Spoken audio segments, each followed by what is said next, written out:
Niños que nacieron en cuarentena no tienen completo su calendario de vacunación. Este es un tema, digamos, del cual podemos empezar a hablar y empezar a pensar cómo están siendo además los controles médicos durante la cuarentena. Las familias llevan a sus hijos y a sus hijas a los controles médicos. Bueno, y preocuparnos de este tema, estamos en contacto con la médica pediatra María de los Ángeles Huitoc, que muy gentilmente nos va a ayudar a entender e incluso a hablarles a las mamás y los papás sobre qué tienen que hacer durante la pandemia. Hola María de los Ángeles, buen día, ¿cómo estás?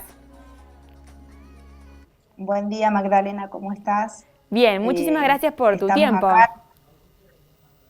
No, gracias a ustedes por consultar. En realidad esto para nosotros es sumamente importante porque es una forma de poder ponernos en contacto con estos padres que, bueno, a veces con todo esto de la pandemia, más allá de que no es algo que afecte directamente a la población pediátrica en sí, la enfermedad, sabemos que ellos tienen muchos menos signos y síntomas con respecto a esta enfermedad y la afectación es menor, pero sí sabemos que afecta mucho su calidad de vida y claramente afecta el ámbito familiar y a sus padres, y eso es lo que a veces no podemos perder de vista, ¿sí? Sobre el tema que Si advertía la notamos, SAP, que los niños no están sí, completando su calendario médico de vacunación, ¿vos también lo notás? ¿Se advierte también aquí en Río Cuarto? ¿Qué puedes comentar al respecto?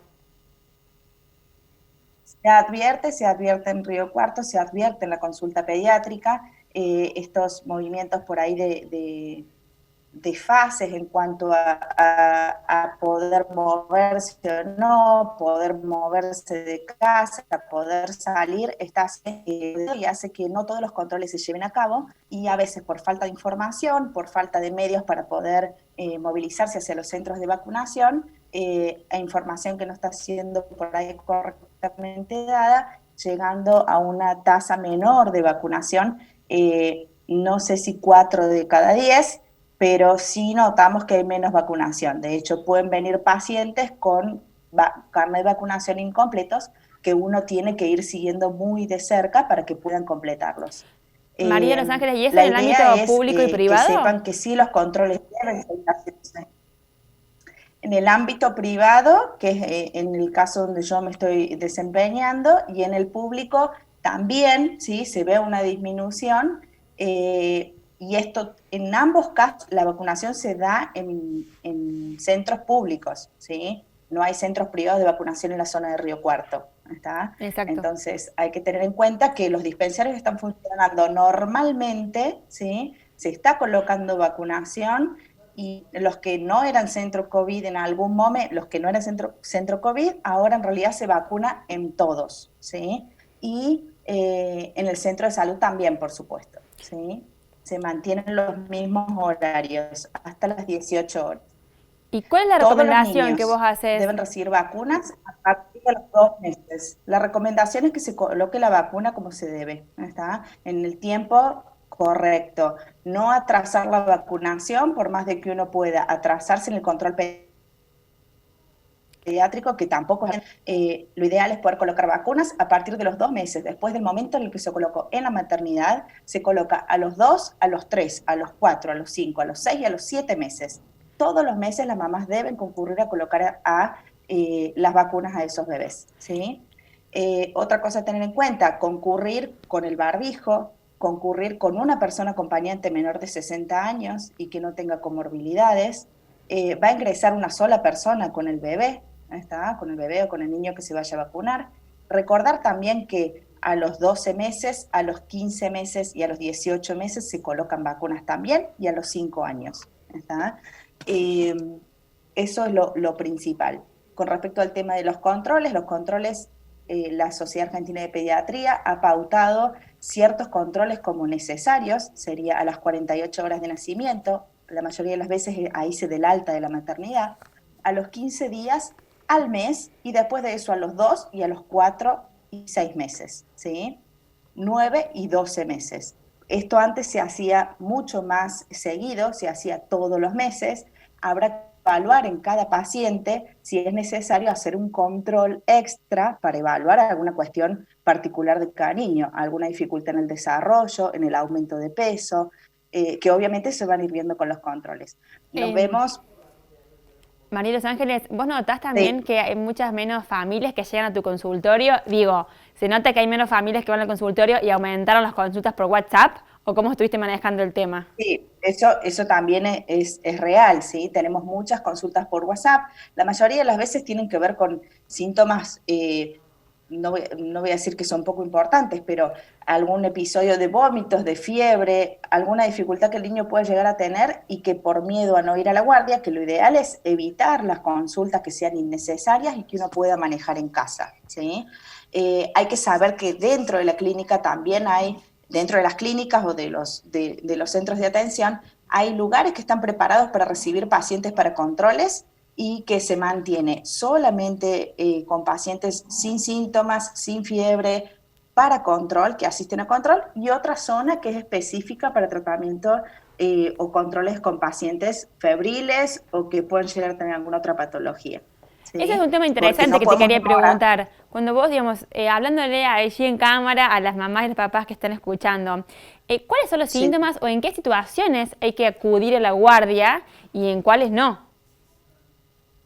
Situaciones que uno pueda manejar en casa y que habitualmente uno ya tiene un conocimiento previo, lo puede manejar. No es lo mismo tener un bebé recién nacido o de 15 días con un síndrome febril, con fiebre. Eso sí que es algo que nos tiene que alarmar. Siempre las consultas en los menores de un mes van a ser importantes hacerlas en el caso de que aparezca algún síntoma importante como ese, ¿sí? Si es un dolor de panza, si es un llanto que cede, que uno ve que el bebé se alimenta, que tiene deposiciones, que no hay ninguna otra dificultad, no sería necesario ir a una consulta, ¿sí? Ahí es preferible o hacer una teleconsulta si uno no quiere asistir, ¿está? Porque sería una consulta innecesaria, digamos, fuera de los controles,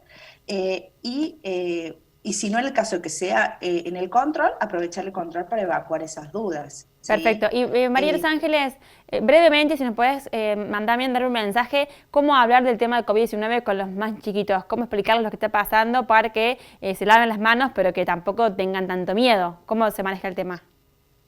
Los niños son un poco nuestro espejo, entonces nosotros deberíamos de tratar de enseñarles un poco con nuestras actitudes, ¿sí? Si ellos ven que nosotros nos lavamos las manos, si ven que nosotros salimos con el barbijo, si ven que nosotros no nos tocamos la cara y que es algo que nosotros lo hacemos y lo repetimos también en casa, ellos lo van a imitar, ¿está? Son esponjas y están dispuestos a recibir toda la información que nosotros podamos darle.